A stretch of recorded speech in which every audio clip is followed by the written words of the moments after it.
Hi, welcome back to Homeland. Fisho and me here, and this is the third video in our series about creating an ender pearl stasis chamber with an unassisted return trip timer for worlds that don't have teleports, such as vanilla servers. We want to be able to run a stasis chamber on a timer at our camp and then die and go to the world spawn or our bed spawn and then return to our base once the timer has completed. The first video gave a tour of the prototype for this setup and explained the concept. And then we made a single player build tutorial to show the redstone contraptions. In this video, I'm going to be simplifying the setup and showing you how to build it fresh in a survival world. We play on Homeland Survival, which is a free and public Java Edition survival world for long-term survival living. The world never resets and is currently 3 years old. The IP is play.homelandsurvival.net.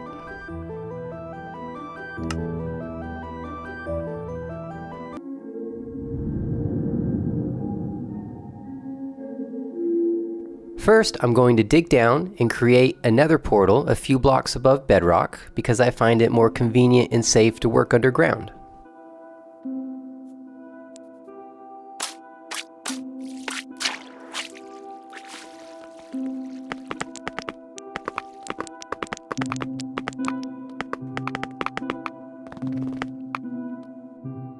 Now that we have our nether portal created, we're going to record the exact coordinates of the portal in a book and quill. And then we're going to find those exact coordinates in the nether for a mirrored portal. To do this, we'll divide the X and Z coordinates for the overworld portal by 8 to get the exact coordinates for the nether. The reason this works is that 1 block in the nether translates to 8 blocks in the overworld. Once we have those coordinates, we're going to go into the nether and find that exact spot. We find coordinates by pressing F3 to bring up the debug screen, in which we can find the XYZ coordinates. So looking at the XYZ, the coordinates for this block are roughly -6,000 X, 6Y, and -21,000 Z. So we'll write those down in our book and quill.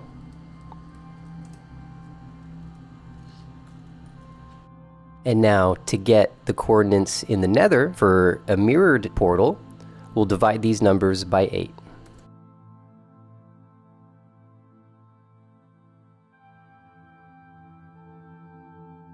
-6,355 divided by 8 is -794.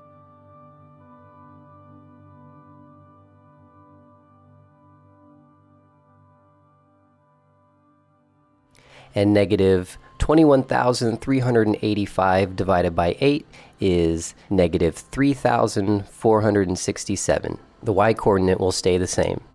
So now at those coordinates, we'll go into the nether and find that exact block.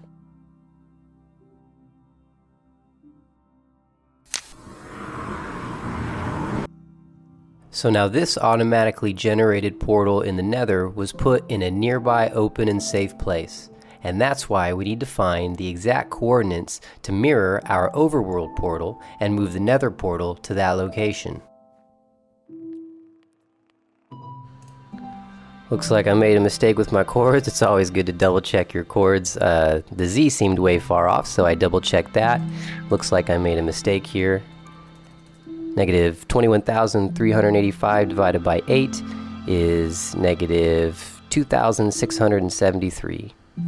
Which is going to be under the lava. So we're at Y33 and we need to be at Y6, so we'll dig down to Y6 and hope we're under the lava.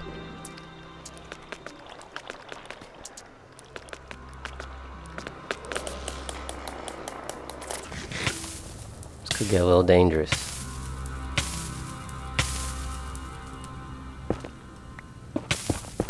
Okay, so that was pretty dangerous, but I've found the exact matching coordinates for the overworld portal in the nether. Now that I've found this location, I'm going to press F3 and G to show chunk boundaries, and I'm going to clear out this entire chunk. I'll skip to that part because it looks like I'll be dealing with some lava and it might take a minute. So now you can see I've cleared out the entire chunk in the nether that our mirrored nether portal is on. Again, I pressed F3 and G at the same time to show chunk borders, and then I slowly but surely dealt with the lava and cleared out a clean chunk here. In addition to that, I've placed 2 obsidian blocks here that match the exact coordinates that we found before in the overworld.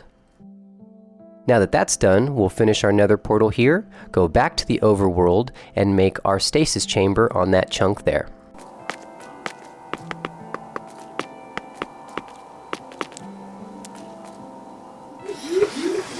Okay, so now that I'm back in the overworld, I'm going to clear this chunk as well to get ready to build here our ender pearl stasis chamber and timer and chunk loader. I'll come back after I have finished clearing out this chunk. Now you can see I've cleared out the chunk, and now that that's done, we'll build our ender pearl stasis chamber, our timer, and our chunk loader.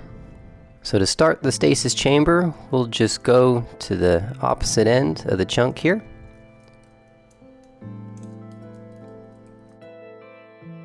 We'll start by making a 2-block high space.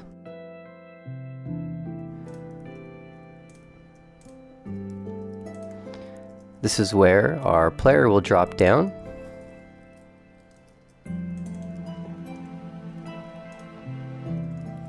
And now we'll put a sign right there to stop the water after it falls.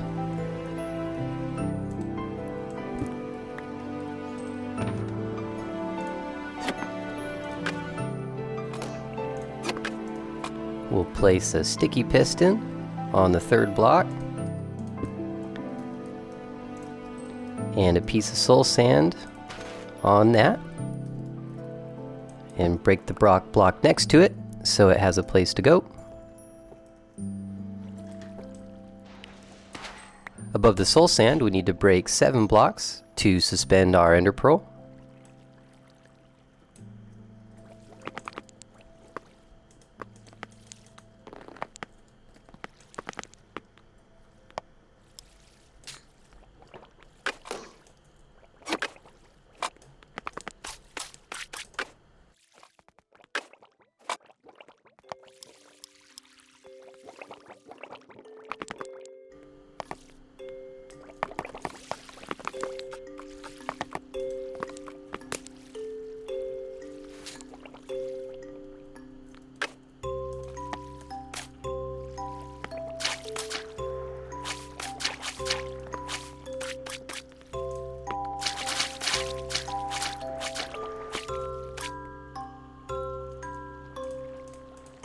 So we have 1, 2, 3, 4, 5, 6, 7.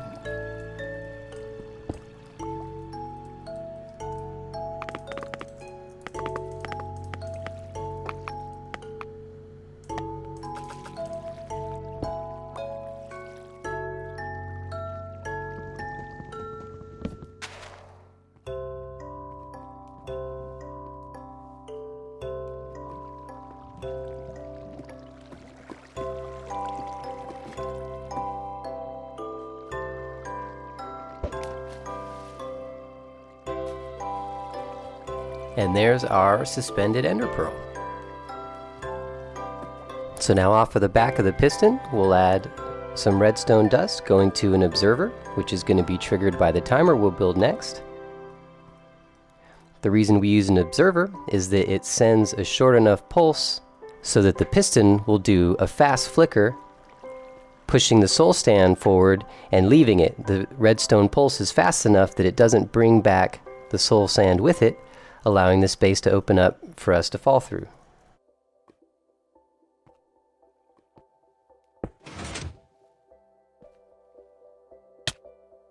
And there we go. So that works. And now we will build the timer. So now for our timer. You can see I've added a button here just to easily reset the chamber as we're working, in case we need to do that. And now we will build the timer. To build a hopper timer, you start with 2 hoppers facing into each other.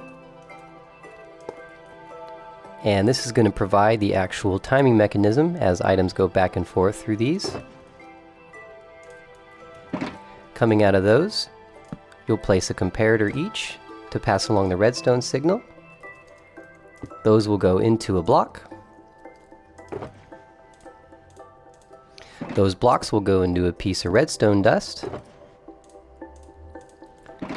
Redstone dust goes into sticky pistons.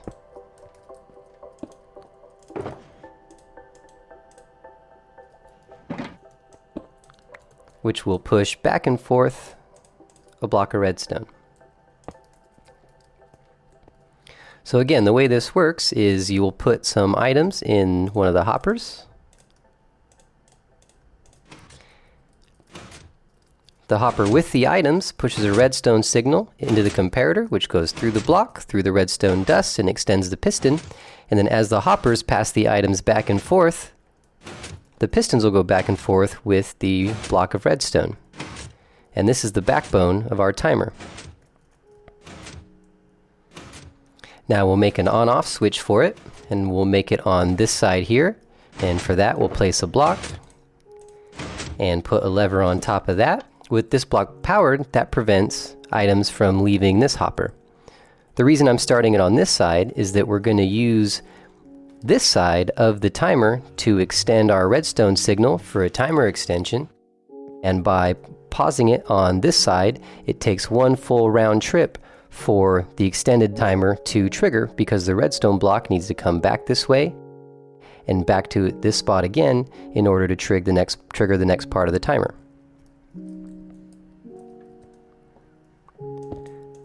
To build that, we place a piece of redstone dust underneath the block of redstone. We break this block here, place another sticky piston with a block on top of that, break this block,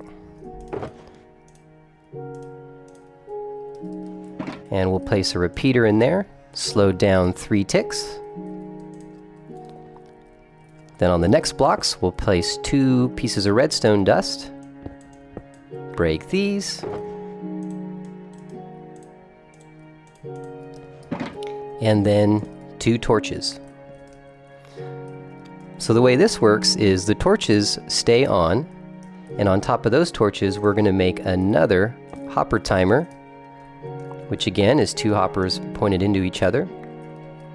And the way this extension works is that these redstone torches prevent these hoppers from exchanging their items unless they're turned off. And they're going to be turned off by the first part of the timer. The way that extends the timer is that these items will run continuously, but with each round trip, when the redstone block returns to this position, it's going to pass redstone through this block into the repeater, which is slowed down to 3 ticks, which will hold the signal long enough to power these redstone dust blocks and turn off the redstone torches. And with the delay from the slowed down repeater, it will allow just enough time for a single item to pass through these hoppers. So the principle is the same with the hopper timer, except that with this part of the timer, the items transfer continuously, whereas it takes 1 round trip that allows 1 single item to pass through, meaning for each item in these hoppers, that multiplies the time it takes for this part of the timer.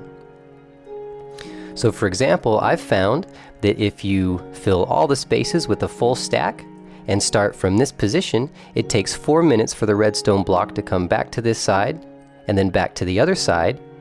After that 4 minutes is done and it's returned its trip, it will allow 1 item to pass through here. So with every additional item, that's an additional 4 minutes. And with 5 spaces for 5 stacks, you can do 64 times 5 times 4 minutes, and that's the longest this timer can run. To extend that, you could continue making more of these extensions and go for extremely long times.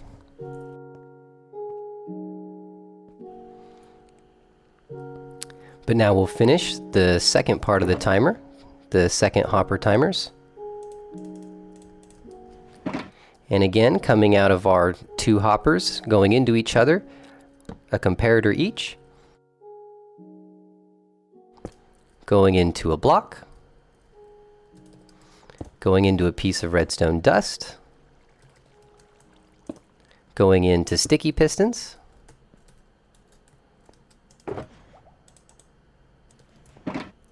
which will be passing back and forth a redstone block. And then coming off of the redstone block, we're going to do redstone dust going to this observer, which will trigger our stasis chamber.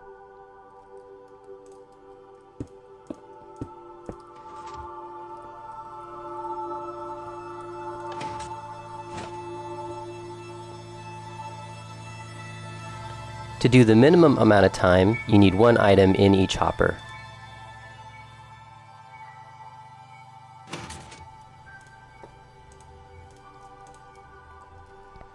If you do just a single item, there's enough time with the redstone signal for the item to go back and forth and mess up our setup. So for the very minimum amount of time, you need one item in each hopper. We'll reset our stasis chamber. And now we'll do a test.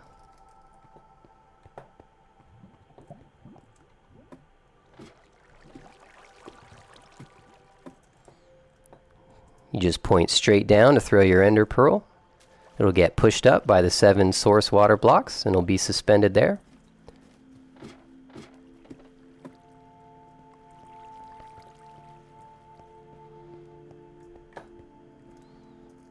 In the first part of the timer, we'll start with 8 blocks. Flick the lever, you can see the items transferring. There's the first part of the round trip, it'll come back through. There's the round trip, and we've triggered our observer and our ender pearl. It works. So now our timed ender pearl stasis chamber is all set. And now we'll move on to the chunk loader. The chunk loader that we're going to use in this demonstration is simplified from the previous version. For this chunk loader, we're going to be using dispensers.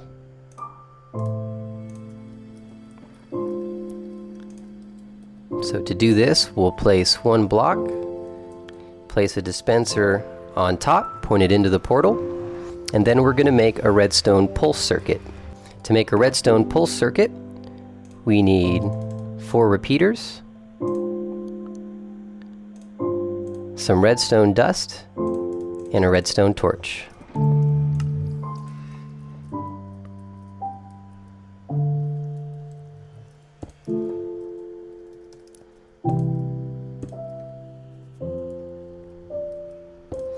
We'll extend redstone dust coming out of the dispenser. For our pulse circuit,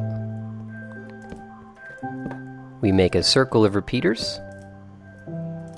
We'll slow them all down for this use.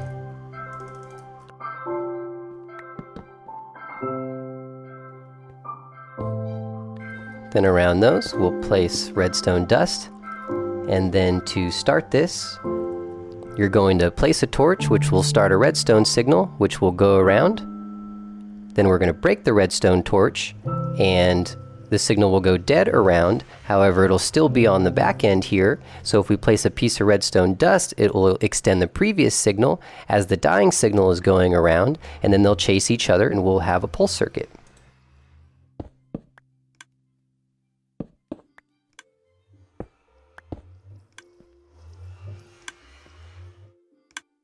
And there we go, a simple chunk loader. So now, as this circuit goes around, it's going to shoot an item into the portal, generating the chunk on the other side. I just went and gathered stacks of netherrack, so let's fill this up. So a full dispenser on Homeland Survival, I've timed to be about a half hour. So as this is running, it will keep the nether chunk loaded for a half hour. I usually store the piece of redstone dust here, but I'll break that. I'll place it again. You can see the items are going through with the redstone pulse, and now we'll go back to the nether chunk. Now that we're back on our nether chunk, you can see the items have stopped coming through the portal. and that's because the overworld chunk is unloaded since we've left there and come back to the nether. So we're going to build a chunk loader on this side. Again, we'll place a block.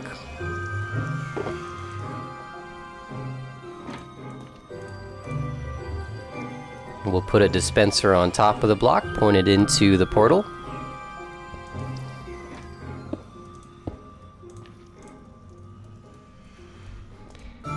And we'll put some redstone dust coming off it. But now this chunk loader, we're going to make a delay for. In order to do that, we'll start by making the same pulse circuit. For that, we'll make a circle of repeaters.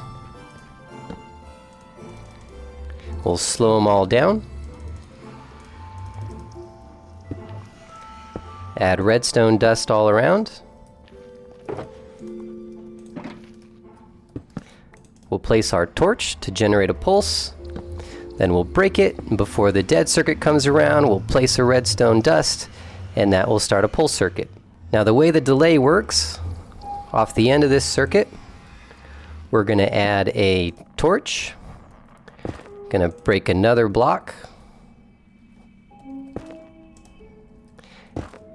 And another block.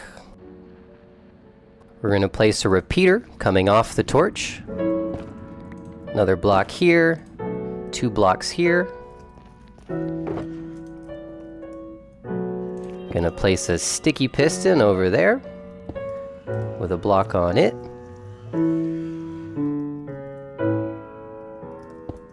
Then starting over here, we'll add a string of redstone dust. We'll throw in a repeater just to make sure it has enough signal and extend that to our dispenser. Now what's going to happen is we're going to extend this piston. When the block moves forward, it'll complete this circuit and power our redstone line. In order to trigger this, we're going to add a comparator going into the sticky piston. We're going to have a dropper going into the comparator. Behind that, we'll have a dropper pointed up, a dropper pointed over, and a hopper going down. In the bottom hopper, or in the bottom dropper, we're going to place a single block. Into the bottom dropper, we're going to have a repeater going into it. And then we'll extend this in a second here, but just to demonstrate, we'll add a button down here. And now the way this works, when you press the button, it's going to go through the repeater and put a signal into the bottom dropper, which is going to push the item to the top dropper.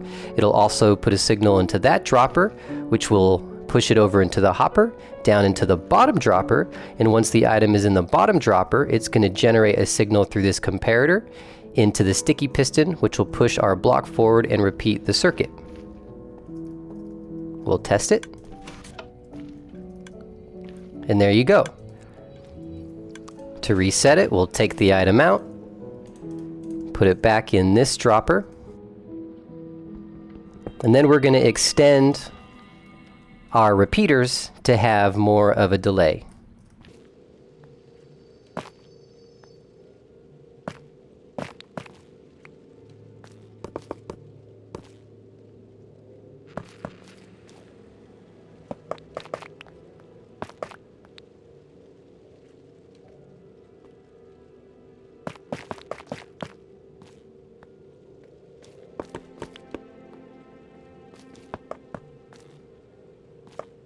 Then we'll slow down all our repeaters. And now we have a delay toggle switch for our chunk loader to our stasis chamber. Now this is where the real trick of the setup happens.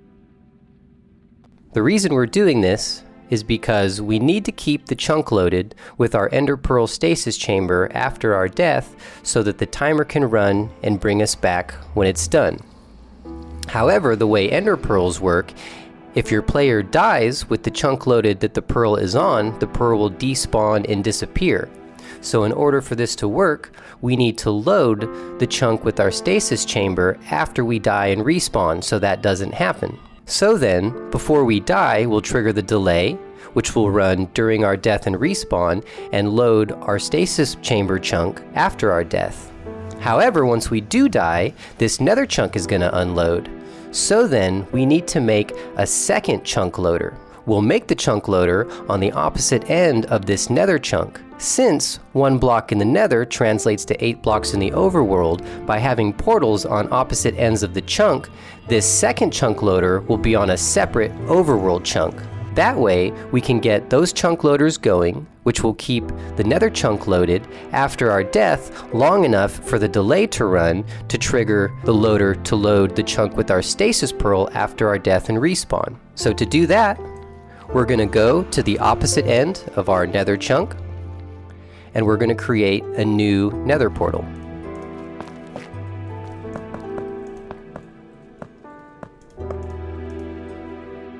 And now once again, we're going to get our book and quill out. We're going to press F3 to bring up the debug screen, and we're going to write down the specific coordinates for this nether portal. So we have -795, 6, and -2686. So now to get the exact overworld coordinates to mirror this portal in the nether, we're going to this time multiply our x and z values by 8. So we have 795 times 8, which is 6360.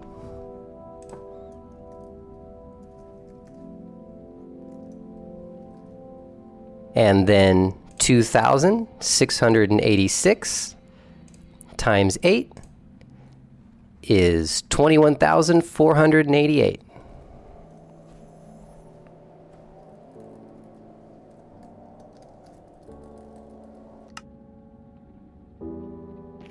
So now with that information, we'll start the nether portal. We'll head into the overworld, and we'll find those exact coordinates.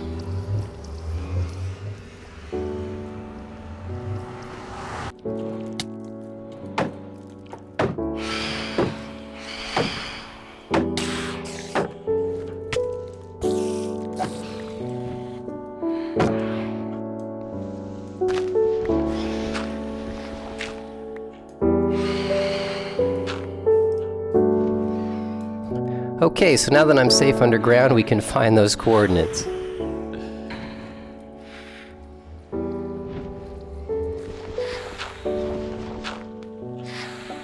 I'll start by going down to the Y6 coordinate.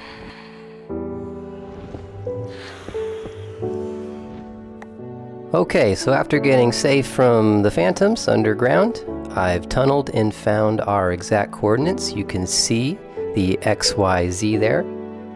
We'll check our book and quill.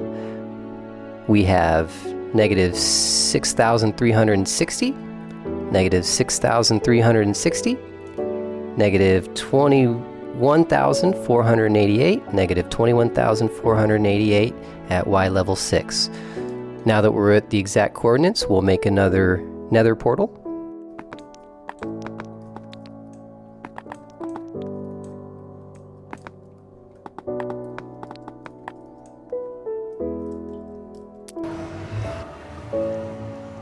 Now that our nether portal is created, we'll make another simple dispenser chunk loader. There we go. Since this chunk loader only needs to go to a short period of time to keep the nether chunk loaded after our death and respawn, we'll just add 1 stack in there and then head back through the portal.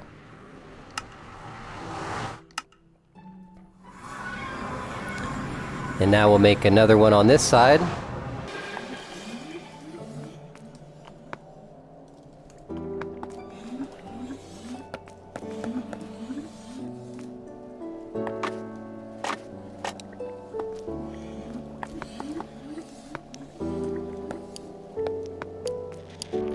We'll just break this block for now until we're ready to use it. We'll put a stack in this dispenser for the chunk loader. Okay, so now we're ready to use our timed return trip Ender Pearl stasis chamber.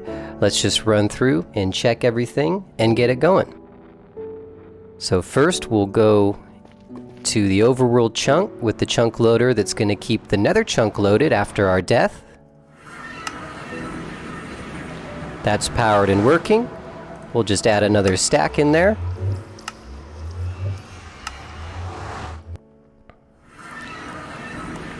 Back in the nether chunk, we've got a stack in there, and we'll wait to activate that until we're ready to go. Now we'll go to our stasis chamber chunk.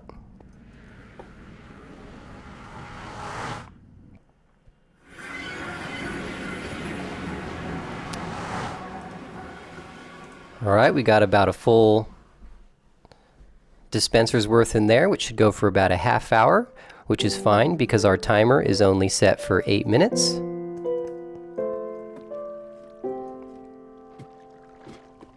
Alright, so there's our suspended ender pearl. So our ender pearl is ready to go.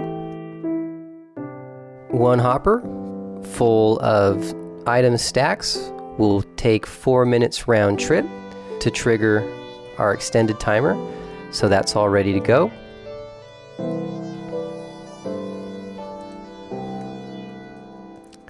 So now we'll start the timer,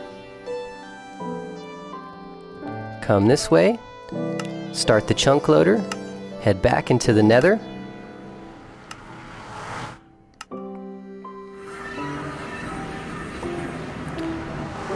We'll wait for the overworld chunk to unload, which we can tell once items stop coming through, which it looks like they have.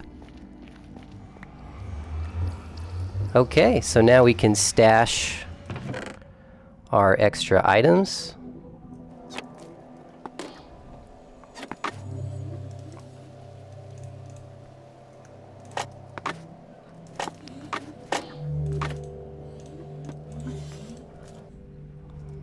Our delay is ready to go.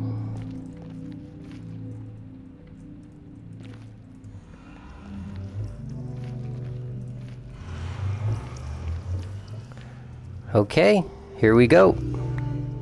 Now we'll start the chunk loader to load our overworld chunk separate from our stasis chamber overworld chunk, which combined with the return chunk loader in the nether is going to keep the nether chunk loaded after our death and respawn, giving the delay time to go through and trigger the chunk loader for our stasis chamber chunk after that happens, starting the timer, which will bring us back to this spot once it's completed and we have time to do whatever we want to do at our bed spawn or the world spawn.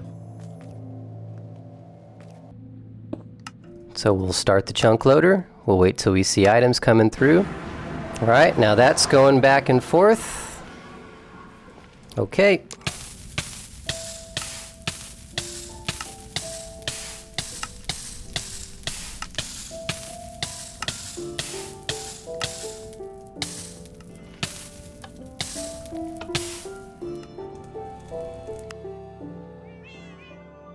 And here we are, back at Fisho's bed spawn at the server's world spawn. We'll use this time to feed our creeper defense cats and check in on the place before our timer brings us back to our base far out on the map.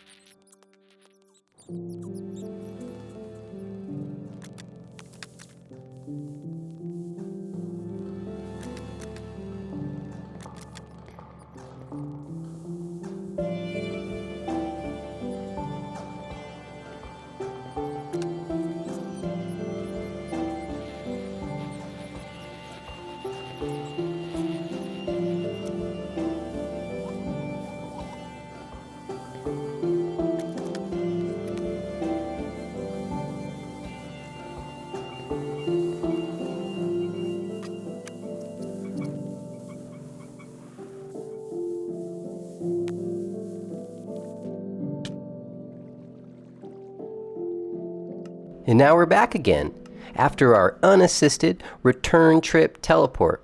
We visited the world spawn and were brought back to our camp far, far away without any help from another player. And with this setup, we can live far away from the server's world spawn, but still take trips back anytime we want to meet new players or visit builds near spawn or whatever else we want to do. And with that demonstration, we've concluded this series introducing our unassisted round-trip Ender Pearl stasis chamber teleport system for vanilla survival servers and other worlds that don't have teleports.